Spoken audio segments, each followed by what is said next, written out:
Assalamualaikum warahmatullahi wabarakatuh. Apa kabar anak-anakku sekalian? Sehat semuanya?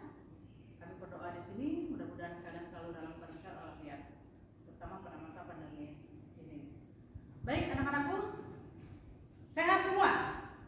Baiklah, untuk materi pada kompetensi dasar yang ke-5 ini, kita akan membahas tentang langkah-langkah penelitian sejarah. Kamu tahu bahwasannya sebuah buku atau sebuah penelitian itu memerlukan langkah-langkah. Nah, sebelum ibu mulai ke materi, ibu akan bertanya terlebih dahulu. Ayo, kamu, Isma, di mana, di rumah sakit mana kamu dilahirkan? Atau kamu, Bambang, siapa teman yang berkesan padamu ketika kamu SD? Atau kamu, David, siapa guru favorit kamu ketika kamu SMP beberapa tahun kemarin?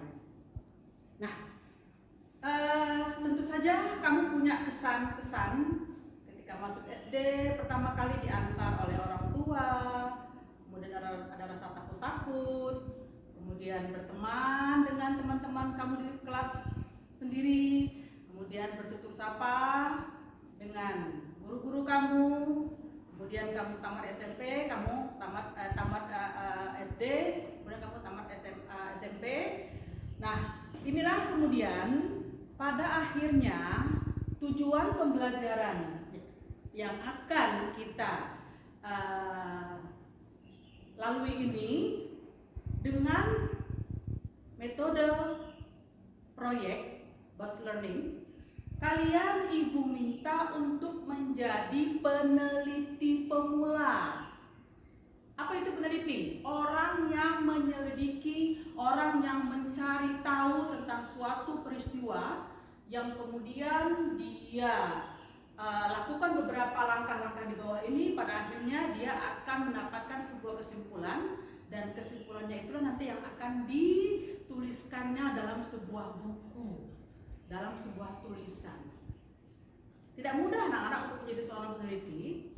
Makanya nanti di akhir pelajaran ini, ibu meminta kamu, berharap kepada kamu supaya kamu dapat menghargai setiap usaha-usaha orang lain untuk melakukan sesuatu ke arah yang lebih baik, terutama tentang penelitian.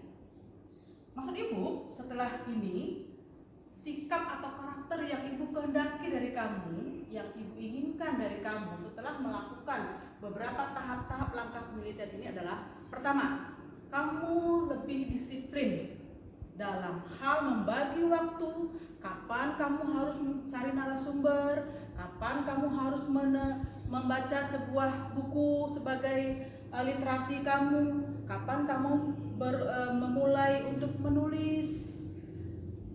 Yang kedua, karakter yang kedua adalah kamu jujur. Jujur ketika beberapa narasumber nanti memberikan sebuah keterangan tentang diri kamu, masa-masa kecil kamu, masa-masa sulit kamu dengan keluarga kamu, atau masa-masa ketika kamu berhadapan dengan orang tua yang tidak sejalan dengan kamu.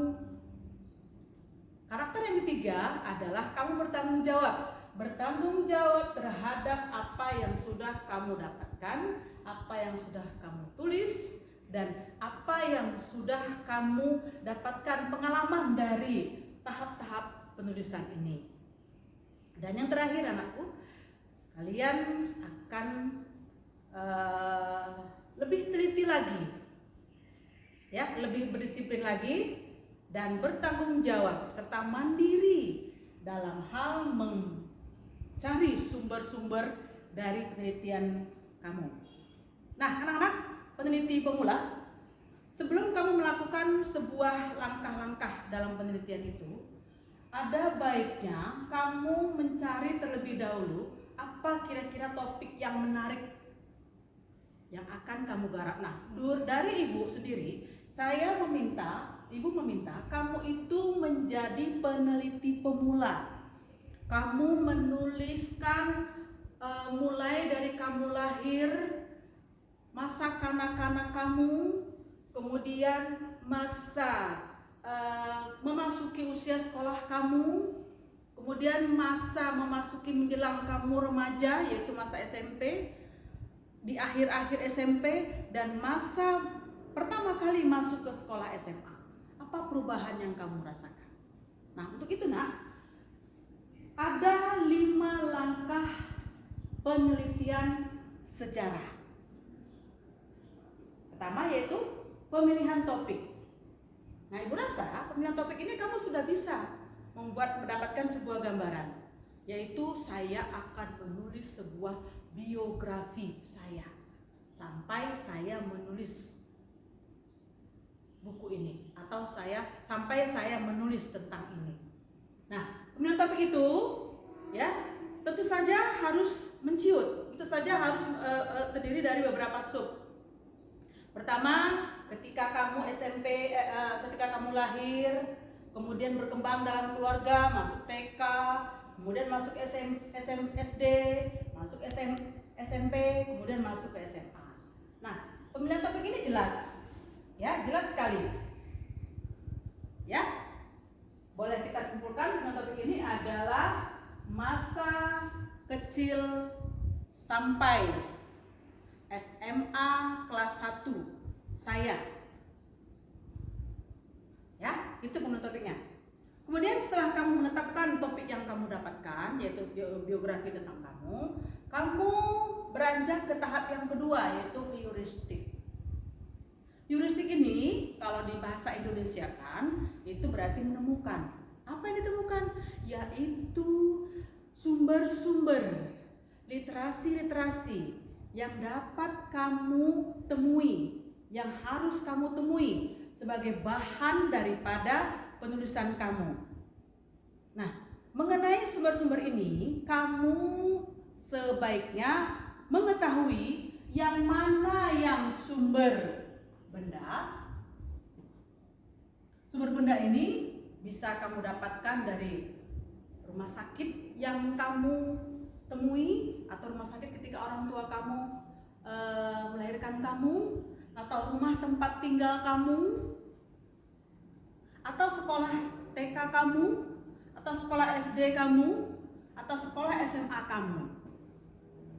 Nah, selain sumber benda, ada juga sumber lisan, yaitu keterangan langsung dari narasumber. Di sini bisa kamu dapatkan narasumber itu dari orang tua kamu pasti. Ya, dari orang tua kamu pasti, dari ayah, dari ibu, atau dari bidan yang menolong kamu ketika kamu lahir dulu, atau ketika orang tua kamu menghadapi suatu masalah, siapa yang menolongnya, atau siapa yang memberikan solusi dalam hal ini. Nah, selain itu ada juga sumber tulisan. Nah, sumber tulisan ini tentu saja Ibu arahkan kamu untuk mencari tahu. Pertama, ketika kamu dilahirkan oleh orang tua kamu di sebuah rumah sakit, tentu ada surat keterangannya. Ketika kamu lulus dalam sebuah jenjang pendidikan tertentu, maka kamu diberikan sebuah penghargaan, yaitu ijazah.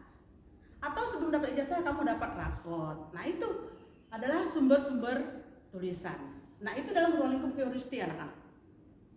Nah, sekarang sebelum Ibu beranjak ke ke materi yang lain, coba kamu, Ismawati, apa yang bisa kamu dapatkan kesimpulan sementara dari sebuah penelitian ini?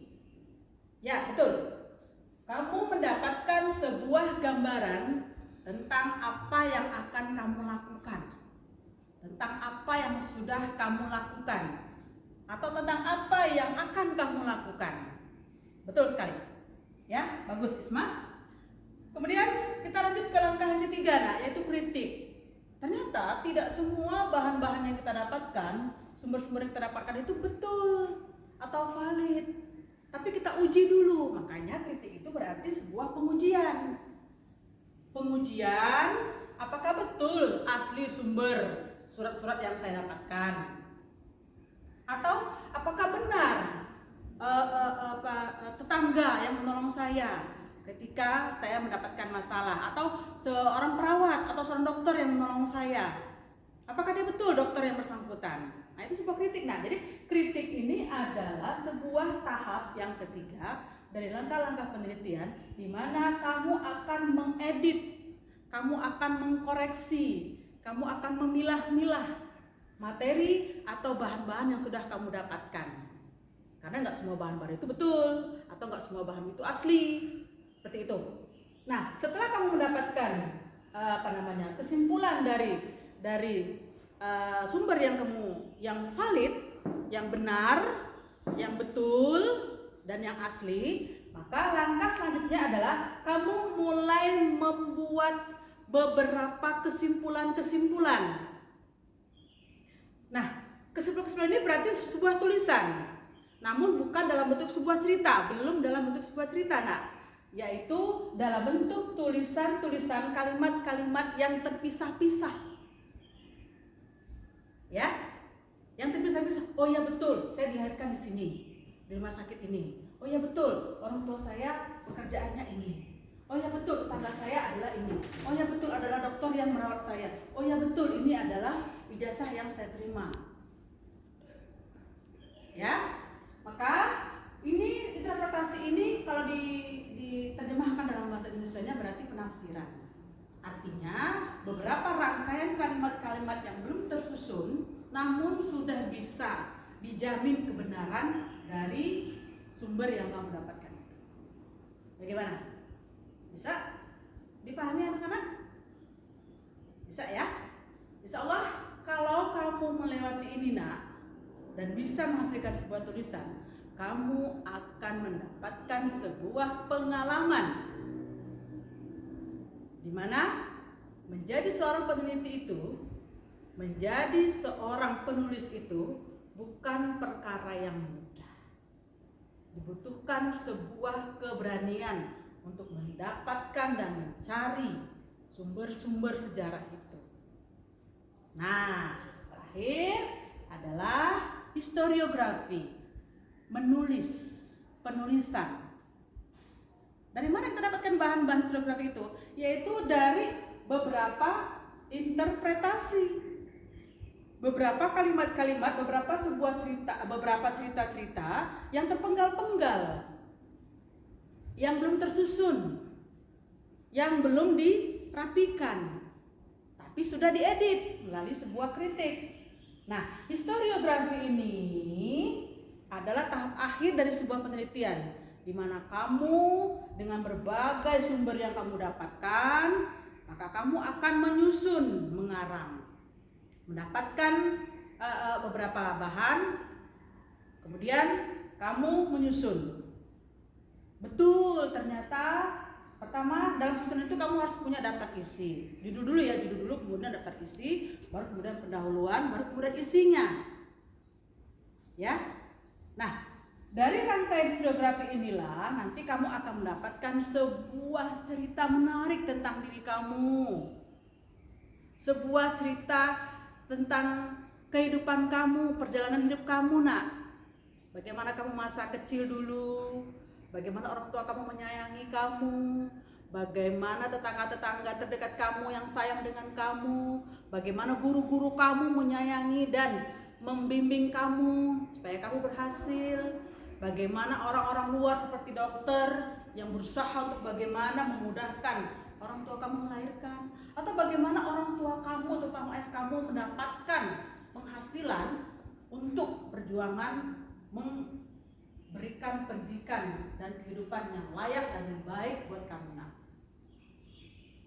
Oke, demikianlah penjelasan Ibu singkat mengenai langkah-langkah penelitian sejarah. Harapan Ibu, kamu dapat menjalankannya, kamu dapat melakukannya, kamu dapat bertanggung jawab terhadap tugas ini, dan pada akhirnya nanti tulisan kamu ini akan kita orbitkan minimal dalam perpustakaan sekolah. Bagi kamu sendiri, kamu nanti akan mendapatkan sebuah penghargaan, yaitu berupa kepuasan. Ini loh tulisan saya, anak SMA kelas 1 sudah bisa menulis tentang biografi dia. Karena satu hal yang harus kamu yakini adalah tidak semua orang bisa melakukan hal ini kecuali orang-orang yang mau memulai, mau belajar dan mau berusaha serta bertanggung jawab terhadap pekerjaannya. Demikian anak-anakku yang hebat. Ibu akhiri. Salam sehat. Akhirul kata, assalamualaikum warahmatullahi wabarakatuh.